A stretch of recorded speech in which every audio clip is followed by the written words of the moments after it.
एक अंधेरी रात का संकेत जिसमें धुंधले बादल आसमान को ढक लेते हैं। समुद्र की लहरें थकी हुई लगती हैं, जैसे उन्होंने भी जीने की इच्छा खो दी हो। चट्टानों पर गिरती लहरों की आवाज भले ही कर्कश हो, पर उसमें एक अदृश्य उदासी छिपी होती है। यह दृश्य एक कहानी की शुरुआत है, जिसमें प्रकृति और मानवता की अंतर्दृष्टि छिपी है।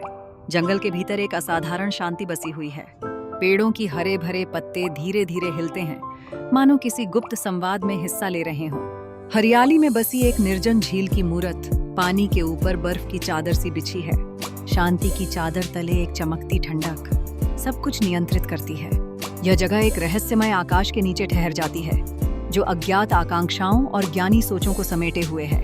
परंतु इस प्राकृतिक सौंदर्य के बावजूद एक पुराना प्रकाश स्तंभ चुपचाप खड़ा है।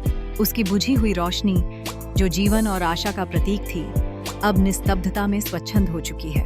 यह सिर्फ एक इमारत नहीं, बल्कि एक कहानी है जो समय के साथ भुला दी गई है। हर बार जब कोई लहर उसे छूती है, तो जैसे एक नई गूंज एक नई कहानी बुनती है।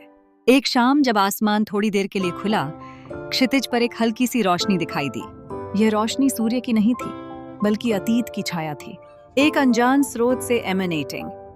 यह रोशनी उन्हें अपनी ओर खींच रही थी। बादल झिलमिलाते रहे, धरती ने गूंज उठी और समुद्र कुछ पल के लिए सांस रोककर देखने लगा।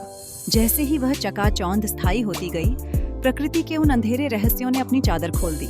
लेकिन अचानक यह रोशनी फिर से गायब हो गई, जैसे किसी मायावी शक्ति ने उसे फिर से खींच लिया हो। और बस वही निस्तब्धता वापस लौट आई, केवल एक प्रश्न छोड़ गई। उस रोशनी का क्या हुआ?